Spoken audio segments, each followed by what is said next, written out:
अब तक आपने मुझे वायरस और वॉर्म्स के बारे में बताया है। ट्रोजन हॉर्सेस के बारे में तो कुछ बताया ही नहीं। नेटवर्क का प्रयोग करते वक्त क्या किसी और तरह के भी खतरे हैं नंदिता मैम? हाँ राजेश, कई हैं। चलो तुम्हें कुछ और खतरों के बारे में बताती हूँ जिनसे तुम्हारा सामना हो सकता है। वायरसेस और वॉर्म्स के अलावा दूसरे खतरे भी, वो कौन से हैं मैम?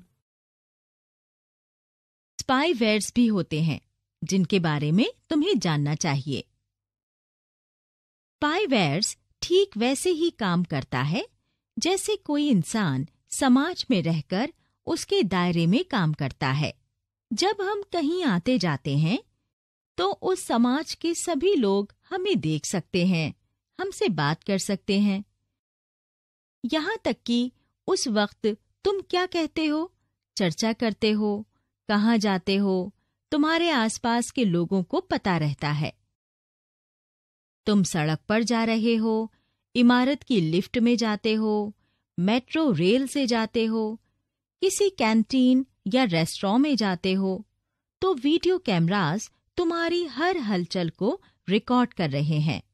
उसी तरह जिस भी वक्त तुमने इंटरनेट पर लॉगिन किया या अपना फोन स्विच ऑन किया जो इंटरनेट से जुड़ा हुआ है, तो तुम्हारी सारी गतिविधियां किसी दूसरे सिस्टम के साथ साथ तुम्हारे सिस्टम में कहीं दर्ज हो जाती हैं। ये डेटा इंटरनेट पर मौजूद सभी को मिल सकता है अगर कोई लेना चाहे तो, हालांकि आसानी से नहीं मिलता।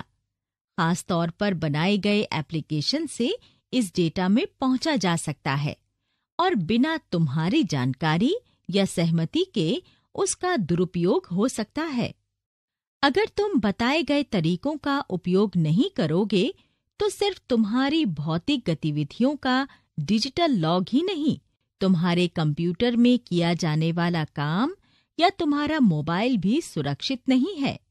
उस प्रकार का मालवेयर जो बिना जानकारी या अनुमोदन के तुम्हारी सूचना चोरी करने का प्रयास करे, उसे स्पाईवेयर कहते हैं।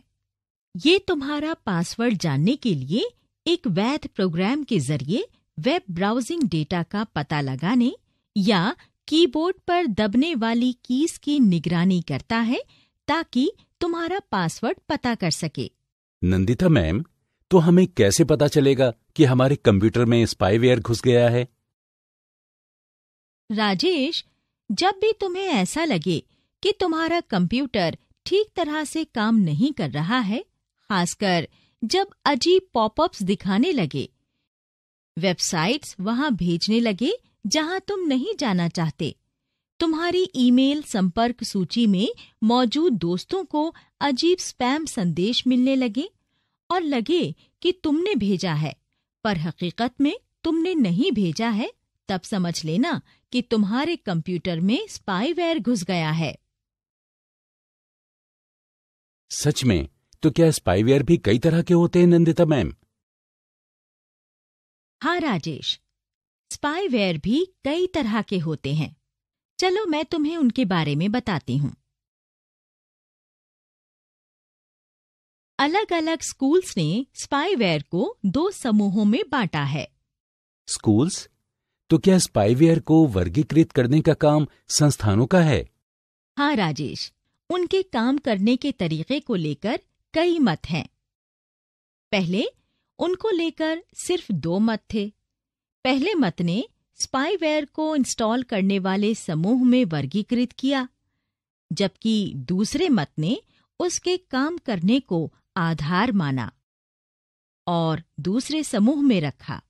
पहले मत के लोगों का मानना है कि इन्हें 2 समूहों में बांटा जा सकता है, घरेलू स्पाईवेयर और व्यावसायिक स्पाईवेयर। चलो पहले घरेलू स्पाईवेयर के बारे में जानते हैं। घरेलू स्पाईवेयर का ज्यादातर उपयोग नियोक्ता करते हैं ताकि उन्हें नेटवर्क में इंटरनेट की पूरी जानकारी मिलती रहे और अपने कर्मचारियों की ऑनलाइन गतिविधियों पर नजर रख सकें। कभी-कभी इस सॉफ्टवेयर का उपयोग पुलिस विभाग में भी किया जाता है, जो संदिग्ध आपराधिक गतिविधियों पर नजर रखने के लिए इस प्रकार के सॉफ्टवेयर का इस्तेमाल करते हैं। घरेलू स्पाईवेयर का उपयोग कुछ पारिवारिक सदस्य भी परिवार के दूसरे सदस्यों पर नजर रखने के लिए करते हैं। सिर्फ कंप्यूटर के मालिक ही स्पाईवेयर का प्रयोग नहीं करते। कुछ ऐसे लोग भी हैं जिन पर किसी को शक नहीं होता और वो दोस्तों की जानकारी हासिल करने के लिए स्पाईवेयर का इस्तेमाल करते हैं। ओह, मुझे तो इंटरनेट पर ऐसी गतिविधियों के बारे में कुछ भी पता नहीं था। पर यह व्यावसायिक स्पाईवेयर क्या होता है मैम? व्यावसायिक स्पाईवेयर व्यावसायिक उद्यमों को नुकसान पहुंचाने के मकसद से बनाए जाते हैं। उनका पहला काम एक व्यावसायिक संस्थान से महत्वपूर्ण डेटा चोरी करना होता है। तुमने अपने पीसी में आने वाले पॉपअप्स या विज्ञापनों पर गौर किया है? उनमें से ज्यादातर में व्यावसायिक स्पाईवेयर होता है, जो मासूम उपयोगकर्ताओं को उनके मार्केटिंग एंटरप्राइजेस से सामान खरीदने के लिए उकसाता है, जबकि ज्यादातर हमें उनकी जरूरत नहीं होती, पर कुछ लोग इनके जाल में फंस जाते हैं। अगर कभी तुमने ऑनलाइन एजेंसियों के जरिए इंटरनेट पर वस्त्र खोजे तो उसके बाद तुम्हारे सिस्टम पर कई तरह के वस्त्रों के विज्ञापन आने लगेंगे। तमाम मार्केटिंग एजेंसीज इन स्पाईवेयर को बनाती हैं ताकि वो ग्राहकों की पसंद को जान सकें। एक बार पता चल गया तो वो उससे संबंधित चीजों व वस्तुओं को बेचने के लिए तुम्हें कई तरह के लालच देने लगते हैं। नेट उपयोगकर्ताओं के लिए ये सिरदर्दी हो जाती है, क्योंकि जब भी ऐसे पॉपअप्स आएंगे एक दूसरी वेबसाइट खुल जाएगी। असल में ये व्यावसायिक स्पाईवेयर का ही परिणाम है, जिसे एडवेयर के नाम से भी जाना जाता है। दूसरे शब्दों में अगर कहें तो इन एडवेयर या वेब बग्स का प्रयोग कंपनियां हमारी इंटरनेट ब्राउजिंग गतिविधियों पर नजर रखने के लिए करती हैं। इस प्रक्रिया में ऐसी कंपनियां शामिल होती हैं जो हमारे ऑनलाइन कार्यों पर नजर रखती हैं और इसे बाजार में मौजूद लोगों को बेच देती हैं। फिर वो हमें वैसे ही विज्ञापन दिखाने लगते हैं जो हमारी पसंद से मिलता जुलता हो और जो हमने इंटरनेट पर खुद देखा हो। तो नंदिता मैम, इन स्पाईवेयर को बनाने वाले किसी अनजान उपयोगकर्ता की ब्राउजिंग हिस्ट्री के आधार पर उससे हेरफेर कर सकते हैं क्या? हाँ राजेश, वो किसी उपयोगकर्ता की सिर्फ ऑनलाइन गतिविधियों का पता लगाते हैं और समझते हैं कि उपयोगकर्ता क्या ढूंढ रहा है और उसकी जरूरतों और आवश्यकताओं के बारे में जान जाते हैं। चलो मैं तुम्हें स्पाईवेयर के दूसरे प्रकारों के बारे में बताती हूँ। स्पाईवेयर को दूसरे 4 प्रकारों में बांटा गया है। ये हैं adware, system monitors, tracking cookies और ट्रोजन्स। मैं तुम्हें कुछ तरीके बताती हूँ जिससे ये स्पाईवेयर्स इंटरनेट के मासूम उपयोगकर्ताओं को निशाना बनाते हैं। जब भी इंटरनेट का प्रयोग करना, इस तरह के स्पाईवेयर से सावधान रहना। पहला नाम कीलॉगर का है। ये स्पाईवेयर सॉफ्टवेयर होते हैं जो पासवर्ड्स के अलावा हमारे की स्ट्रोक का डेटा रखते हैं।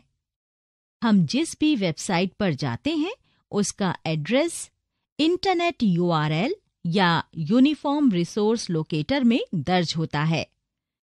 लॉगर्स और स्क्रीन रिकॉर्डर्स बिना हमारी जानकारी के स्क्रीन की एक प्रति आगे भेज देते हैं या अपने पास रखते हैं। चैट लॉगर्स और ईमेल रिकॉर्डर्स भी स्पाईवेयर के प्रकार हैं। इस तरह के स्पाईवेयर हमें आए या भेजे हुए सभी चैट्स और ईमेल्स को दर्ज करते हैं। वो हमारे ईमेल अकाउंट या चैट मेल से कीमती जानकारी चोरी कर सकते हैं। पीसी हाईजैकिंग सॉफ्टवेयर का प्रयोग हमारे कनेक्शन और इंटरनेट सेवा प्रदाता का उपयोग कर हजारों ईमेल भेजने के लिए किया जाता है।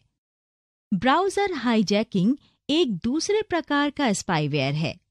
कभी-कभी ब्राउज़र हाईजैकिंग सॉफ्टवेयर का उपयोग हमारे पसंदीदा फोल्डर में शॉर्टकट बनाकर किसी वेबसाइट पर ज्यादा लोगों को लाने के लिए किया जाता है। Modem hijacking software internet connection वाले किसी मोबाइल फोन के डायलर में पहुंचने के लिए बनाया गया है। कई उपभोक्ताओं को ज्यादा फोन बिल चुकाना पड़ता है क्योंकि मॉडेम हाईजैकर सॉफ्टवेयर उनके फोन में डायलर इंस्टॉल कर देता है। इस तरह के स्पाईवेयर आमतौर पर ग्राहकों से किसी ईमेल में आए अनजान अटैचमेंट पर क्लिक करने के लिए कहते हैं और फिर वो सिस्टम में घुसपैठ कर लेते हैं। इसका मतलब स्मार्टफोन का उपयोग करना भी सुरक्षित नहीं है मैम? अगर हम पूरी सावधानी ना बरतें तो स्मार्टफोन भी सुरक्षित नहीं है। हमारे पास आई गई सभी कॉल्स को उनके समय के साथ एक स्पाईवेयर से देखा जा सकता है। हमारे पास आए और भेजे गए, यहाँ तक कि मिटाए गए संदेशों को भी पढ़ा जा सकता है। स्पाईवेयर हमारे पास आने वाली या की जाने वाली सभी कॉल्स को सुन या रिकॉर्ड कर सकता है और पता लगा सकता है कि हम क्या कर रहे हैं, किस बारे में बात कर रहे हैं।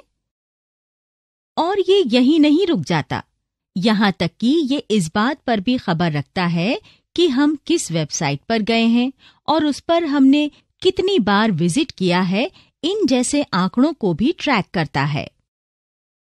स्पाईवेयर हमारे फोन में मौजूद तस्वीरें, वीडियोस और रखे गए नोट्स को भी देख सकता है। संक्षेप में, अगर हम एहतियात नहीं बरतेंगे तो कुछ भी सुरक्षित नहीं है।